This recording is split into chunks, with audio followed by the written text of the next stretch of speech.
നമസ്കാരം സാറേ. നമസ്കാരം രജീഷ്.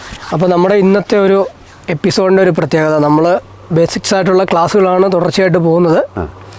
അപ്പോൾ ഇനി നമുക്ക് ഇന്ന് ഡിസ്കസ് ചെയ്യേണ്ടത് നമ്മുടെ കർഷകരുടെ പ്രധാനപ്പെട്ട ഇമ്പോർട്ടൻ്റ് എന്ന് തോന്നുന്ന സംശയങ്ങൾക്കുള്ള മറുപടിയാണ്. ആർക്കും കമൻറ്റ് ചോദിക്കാൻ നമ്മൾ ഓൾറെഡി പറഞ്ഞായിരുന്നല്ലോ. ഓക്കെ. അപ്പോൾ അതിലൊരു കർഷകൻ ചോദിച്ചിട്ടുണ്ട്, ഗൂഗിളിനോട് ചോദിച്ചു കഴിഞ്ഞപ്പോൾ സൾഫർ അസിഡിക് ആണെന്ന് പറയുന്നു, നമ്മൾ പറയുന്നു ഇത് സ്ട്രോങ് ബേസ് ആണെന്ന് പറയുന്നു. ഇതിലേതാണ് വിശ്വസിക്കേണ്ടതെന്നാണ് അദ്ദേഹത്തിൻ്റെ സംശയം. അന്നേ നമ്മൾ ആ വീഡിയോ എടുത്തപ്പോൾ പറഞ്ഞിരുന്നു ഇത് 3 തരത്തിലുള്ള സൾഫർ ഉണ്ട്, സംശയം വരുന്നൊരു കേസാണെന്ന്. എന്തായാലും നമുക്കിന്ന് ആ ഒരു സംശയം ആ ഒരു കർഷകനും ഇതേപോലെ മനസ്സിൽ തോന്നിയിരിക്കുന്ന മറ്റു കർഷകർക്കും ഒന്ന് ക്ലിയർ ആക്കി കൊടുക്കേണ്ട ആവശ്യകത നമുക്കുണ്ട്. ഇപ്പം നമ്മളെ സംബന്ധിച്ച് ഈ സംശയം ചെറുതോ വലുതോ നമുക്കങ്ങനെ ക്ലാസിഫിക്കേഷൻ ഇല്ല.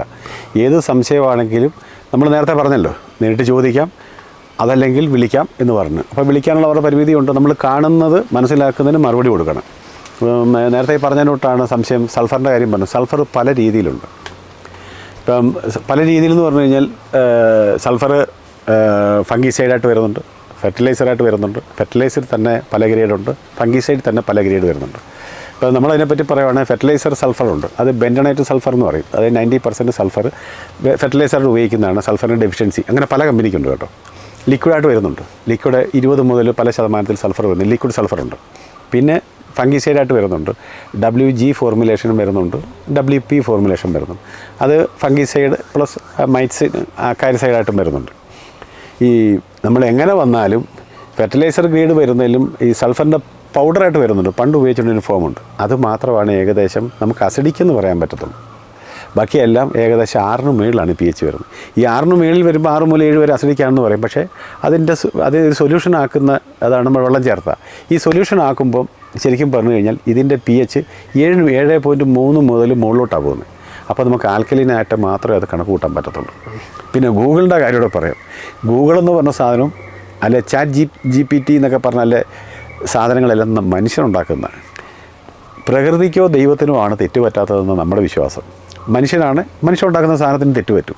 അതുകൊണ്ട് ഗൂഗിളിൻ്റെ കാര്യങ്ങളിലൊന്നും നമുക്ക് 100% ആധികാരിക പറയാൻ പറ്റത്തില്ല. നമുക്ക് വിവരങ്ങളൊക്കെ ശേഖരിക്കാം. പക്ഷേ ഇത് നമ്മളിപ്പോഴും പറയുന്നത്, നിങ്ങളൊരു കാര്യം ചെയ്യുക, സംശയമുണ്ടെങ്കിൽ നിങ്ങൾക്ക് തന്നെ ഒന്ന് പരീക്ഷിച്ച് നോക്കുക. ഞങ്ങളോ മറ്റുള്ളവരോ പറയുന്നത് നോക്കണ്ട, പരീക്ഷിച്ച് നോക്കുന്ന ടെസ്റ്റ് ചെയ്ത് നോക്കാൻ വഴികളുണ്ടല്ലോ, അങ്ങനെ നോക്കുക.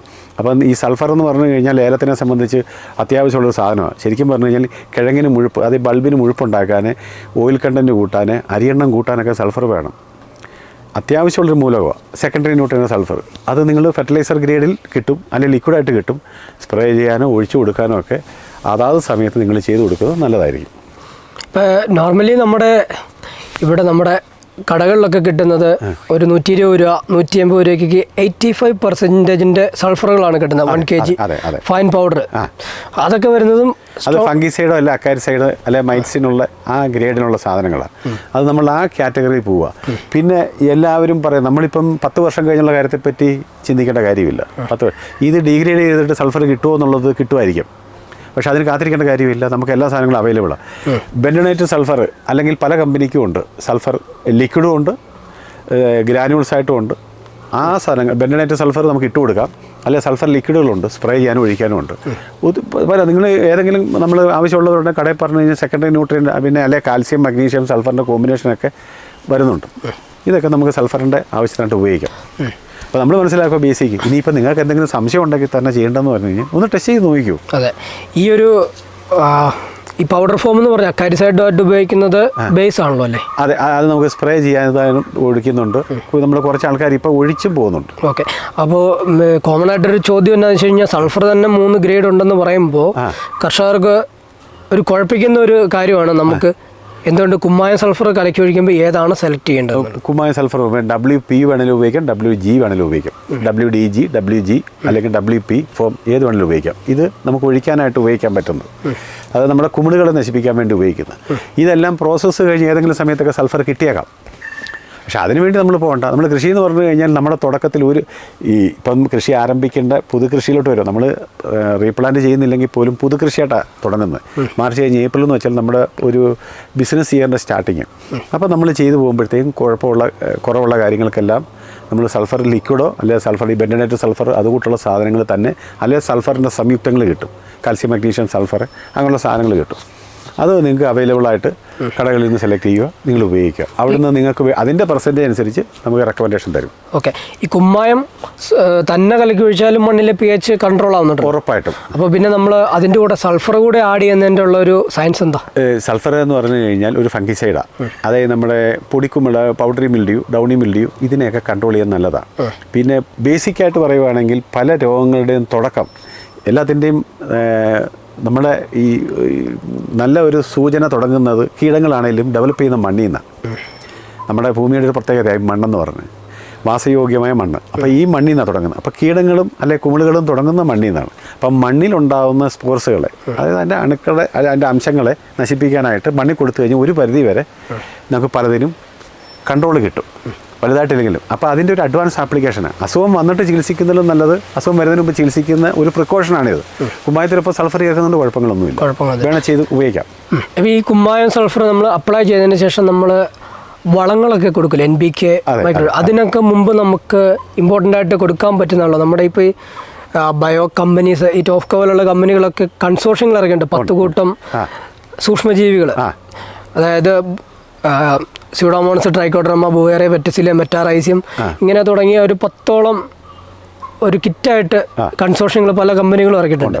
അപ്പോൾ താരതമ്യേന ചിലവ് പറഞ്ഞ് നമ്മുടെ ഈ പറഞ്ഞ കമ്പനികളിലൊക്കെ അങ്ങനെയുള്ള കൺസോർഷ്യങ്ങൾക്ക് 4000 ലിറ്ററിനൊക്കെ നമ്മൾ മൾട്ടിപ്ലൈ ചെയ്തെടുത്ത് ഒഴിക്കുന്നു. അപ്പോൾ അതുപോലുള്ള സാധനങ്ങൾ കൊടുത്താൽ പോലും ഈ പറഞ്ഞ പോലെ കുമിളുകൾ അതിനെ കൺട്രോൾ ആവുന്നതല്ലേ? അപ്പോൾ നമ്മുടെ ചെയ്യേണ്ട കാര്യം ഏറ്റവും നല്ലത് ഞാൻ പറഞ്ഞില്ലേ, നമ്മൾക്ക് ഇപ്പം ചെടിക്ക് വേണ്ടുന്ന ഫെർട്ടിലൈസർ ആപ്ലിക്കേഷൻ ആണെങ്കിലും ബയോ പ്രോഡക്റ്റ് ചെയ്യാനും മഴ കിട്ടി അല്ല നനച്ച് ഇറിഗേറ്റ് ചെയ്തിരിക്കുന്ന പുട്ടുപൊടി പോലെ മണ്ണ് നിൽക്കുന്ന ഒരു ഫീൽഡ് എപ്പോഴും നല്ലതായിരിക്കും.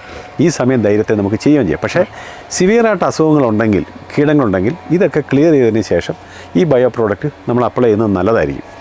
ഇപ്പോൾ അധികമായിട്ട് ഈർപ്പമായാലും അത് ചെളി പോലെ ഒരു കുഴമ്പ് പോലെ ആയാലും ഈ ബയോ ഡെവലപ്മെൻ്റൊക്കെ കുറയും, അതിൻ്റെ ഫങ്ഷനിങ് കുറയും.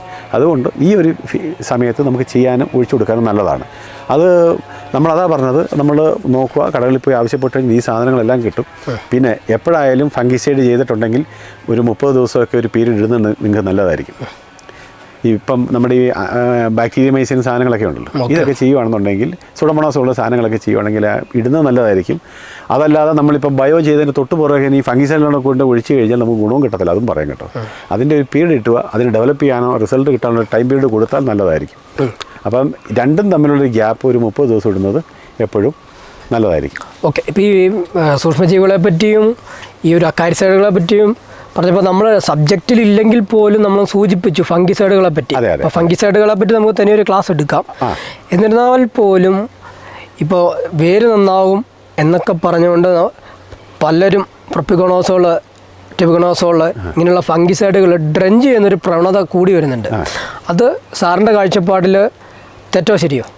ഇപ്പോൾ നമ്മളതിന് പറഞ്ഞു കഴിഞ്ഞാൽ, ഇപ്പം നമ്മൾ പഠിക്കുമ്പം നമ്മുടെ മനുഷ്യനെ പറ്റി പഠിച്ചാലും കീടങ്ങളെപ്പറ്റി പഠിച്ചാലും ചെടികളെപ്പറ്റി പഠിക്കുമ്പോഴും നമ്മളൊരു കോൺസ്റ്റിറ്റ്യൂഷൻ നോക്കും. അതായത് നിൽക്കുന്ന ഒരു ആവാസ വ്യവസ്ഥ, അല്ലെ നമ്മുടെ ജീവിതക്രമം, നമ്മുടെ പാരമ്പര്യം, ഇതൊക്കെ നോക്കിയിട്ട് നോക്കുന്നത്. അപ്പോൾ അതുകൊണ്ട് നോക്കുമ്പോൾ ചെടിയെപ്പറ്റി നോക്കുമ്പം നിൽക്കുന്ന സ്ഥലം, അപ്പോൾ ഏലം സംബന്ധിച്ച് കഴിഞ്ഞാൽ ഇത്ര ഹൈറ്റിൽ പോയി ഇത്ര ടെമ്പറേച്ചറിൽ ഉണ്ടാകത്തുള്ളൂ. അതെ. പിന്നെ അവിടെ നിൽക്കുന്ന മണ്ണിൻ്റെ അവസ്ഥ, അസിഡിറ്റി, ഈർപ്പത്തിൻ്റെ തോത്, ഇതൊക്കെ അനുസരിച്ചാണ് നമ്മൾ ചെയ്യുന്നത്.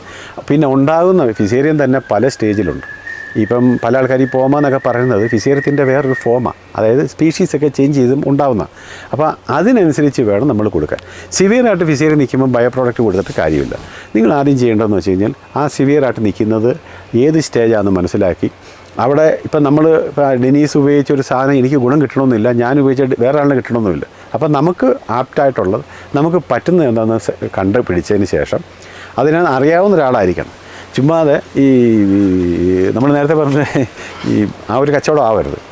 അത് കണ്ടിട്ട് അതിനുള്ള സാധനങ്ങൾ കൊടുത്ത് ക്ലിയർ ചെയ്യുക. ഇപ്പോൾ ഇവിടെ നമ്മൾ കണ്ടേക്കുന്ന എല്ലാവരും ഓരോ കാര്യങ്ങൾ പറയുന്നത്. പിന്നെ ഈ പറഞ്ഞ പല കാര്യങ്ങളും നമുക്ക് റെക്കമെൻഡഡ് ആണോ, ഇതുകൊണ്ട് നമ്മുടെ ചെടിയിലോ നമ്മുടെ മണ്ണിലോ നമുക്കോ ഉണ്ടാകുന്ന ദോഷഫലങ്ങളുള്ളതാണോ, ഇതൊക്കെ കണ്ടിട്ട് വേണം നമ്മൾ ഉപയോഗിക്കാൻ. ഇതില്ലെങ്കിൽ ഞാൻ നേരത്തെ പറഞ്ഞതിന് കൂട്ടാം, ഈ സുഗന്ധത്തിന് പകരം ദുർഗന്ധം ഉണ്ടാവും. ഓക്കെ. അപ്പോൾ ഇതിനിടയ്ക്ക് ഒരു കാര്യം കൂടെ പറഞ്ഞോട്ടെ. ഇപ്പം നമുക്ക് ഈ ശരിക്കും പറഞ്ഞു കഴിഞ്ഞാൽ നമ്മുടെ വന്യമൃഗങ്ങൾ വന്നിട്ട് ചെയ്യുന്ന കാര്യമെന്ന് വെച്ച് കഴിഞ്ഞാൽ അതിന് ആഹാരം കിട്ടാത്തതുകൊണ്ടാണ് ഇങ്ങോട്ട് വരുന്നത്. അതിനുള്ള തടയാനുള്ള സംവിധാനങ്ങളൊന്നും നടക്കുന്നുമില്ല. അപ്പം ഈ വരുന്ന ഇതിൽ പ്രധാനപ്പെട്ട കൃഷിക്കാർക്ക് വളരെ ദോഷം ഉണ്ടാക്കുന്ന സാധനമാണ് കുരങ്ങ്, ഈ മുള്ളനുമൊക്കെ. പല ജീവികൾ വരുന്നതിൽ പ്രധാനമായിട്ടും. അപ്പം ഈ ജീവികളുടെ ഒരു പ്രത്യേകത എന്ന് പറഞ്ഞാൽ ജീവികൾക്ക് നമ്മുടെ കൂട്ടല്ല, ഈ അവരുടെ ഈ ഗന്ധം അറിയാനും ശബ്ദം കേൾക്കാനും നമ്മളെക്കാൾ സെൻസിറ്റീവായിട്ട് കുറച്ച് കഴിവുകളുണ്ട്. ചിലതിന് നമുക്ക് തന്നെ ചില ഗന്ധങ്ങൾ ഇഷ്ടപ്പെടത്തില്ല, ചില ഗന്ധങ്ങൾ അതുകൊണ്ട് ഈ കുരങ്ങിനെ സംബന്ധിച്ച് ചില ദുർഗന്ധങ്ങൾ, അസഹ്യമായ ഗന്ധങ്ങൾ ഇഷ്ടപ്പെടത്തില്ല. അതിൽ അങ്ങനെയുള്ള സാധനങ്ങളാണ്. അതായത് നമ്മുടെ ഈ മാംസം കരിഞ്ഞ മണം, അതല്ലെങ്കിൽ മീനിൻ്റെ മണം, അങ്ങനെ ഈ ചീഞ്ഞ മണങ്ങളൊന്നും ഇതിന് ഇഷ്ടമല്ല. അപ്പോൾ അങ്ങനെയുള്ള സാധനങ്ങൾ ഉപയോഗിച്ച് കഴിഞ്ഞാൽ കുരങ്ങ് ഒരു പരിധി വരെയൊക്കെ മാറി നിൽക്കും ആ പീരീഡ് വരെ. പിന്നെ അപ്പോൾ നമുക്ക് ഈ ഫിഷ് ഓയിൽ മാർക്കറ്റിൽ കിട്ടും, ഫിഷ് ഓയിൽ പല കിട്ടും. അല്ലെങ്കിൽ കമ്പനികളുടെ സാധനമുണ്ട്. ഈ ഫിഷ് ഓയിലൊന്ന് സ്പ്രേ ചെയ്ത് കൊടുത്ത ഒരു പരിധി വരെ ഇത് വരാതിരിക്കും.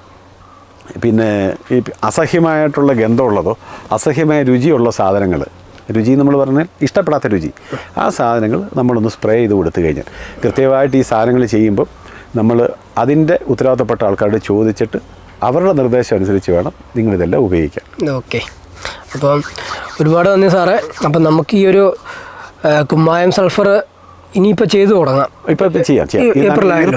ഈർപ്പം ഉള്ളവരും നനയ്ക്കാൻ സംവിധാനം ഉള്ളവരും ഈ കാര്യങ്ങളെല്ലാം പ്രാക്ടീസും ധൈര്യമായിട്ട് ഇതിന് പറഞ്ഞേക്കുന്ന കൃത്യമായിട്ട് ഇടവേളകളിൽ സൂക്ഷിച്ചുകൊണ്ട് മുന്നോട്ട് പോകാം. അതിനുശേഷം നമുക്ക് രണ്ടാമത്തെ സ്റ്റെപ്പ് എന്നോണം ഈ ബയോ കൺസോർഷ്യം, എല്ലാ സൂക്ഷ്മജീവികളും അടങ്ങിയിട്ടുള്ള. ഇപ്പം ഈ ബയോ കൺസോർഷ്യം എന്ന് വെച്ചാൽ നമ്മൾ ബയോ ചെയ്യുന്നതും കെമിക്കൽ നമ്മൾ പറഞ്ഞില്ലേ, ഒരു പീരീഡുണ്ട്, ഒരു വെയിറ്റിംഗ് പീരീഡോ അല്ലെങ്കിൽ ഇതിൻ്റെ കാലാവധി നമുക്കുണ്ട്. പക്ഷേ ബയോ എന്ന് പറഞ്ഞു കഴിഞ്ഞാൽ അനുകൂല സാഹചര്യം ഉണ്ടെങ്കിൽ നമ്മൾ തോട്ടത്തിലൊരു സെക്യൂരിറ്റി ഇടുന്നതിൻ്റെ കൂട്ടം, നമ്മൾ തോട്ടം സെക്യൂരിറ്റി ഇടുന്നു എപ്പോഴും ഇവർ നോക്കും. അപ്പോൾ അതിനു വേണ്ടി പക്ഷേ ആ ബയോ ചെയ്യുമ്പോൾ കുറേ കാര്യങ്ങൾ നമ്മൾ ശ്രദ്ധിക്കാറുണ്ട്, അത് മുന്നോട്ട് പോകുമ്പോൾ പറയാം. ആ രീതിയിൽ ബയോ ചെയ്ത് കഴിഞ്ഞാൽ നിങ്ങൾക്ക് നിങ്ങളുടെ പല ചിലവുകളും കുറയ്ക്കാൻ പറ്റും. ഒരു 25% കോസ്റ്റ് കുറയ്ക്കാനും 10 to 20% ഈൽഡ് കൂട്ടാനും പറ്റും. ഓക്കെ, അപ്പോൾ ഒരുപാട് നന്ദി സാറേ, നമുക്ക് ഇത്രയും കാര്യങ്ങൾ നമുക്ക് പറഞ്ഞു തന്നേൽ. അപ്പോൾ നമുക്കിനി തുടർന്ന് നമ്മുടെ എപ്പിസോഡിൽ നമ്മുടെ കർഷകർക്ക് അവരുടെ സംശയങ്ങളുണ്ടെങ്കിൽ അത് നമുക്ക് ടോപ്പിക്കായിട്ട് ചെയ്യാം. അല്ലാതെ നമുക്കും ഇപ്പോൾ നേരിടുന്ന പ്രതിസന്ധികളെ പറ്റിയും ഒക്കെ നമുക്ക് വീഡിയോകൾ ചെയ്യാം. ഓക്കെ. ഒരുപാട് നന്ദി. ഓക്കെ.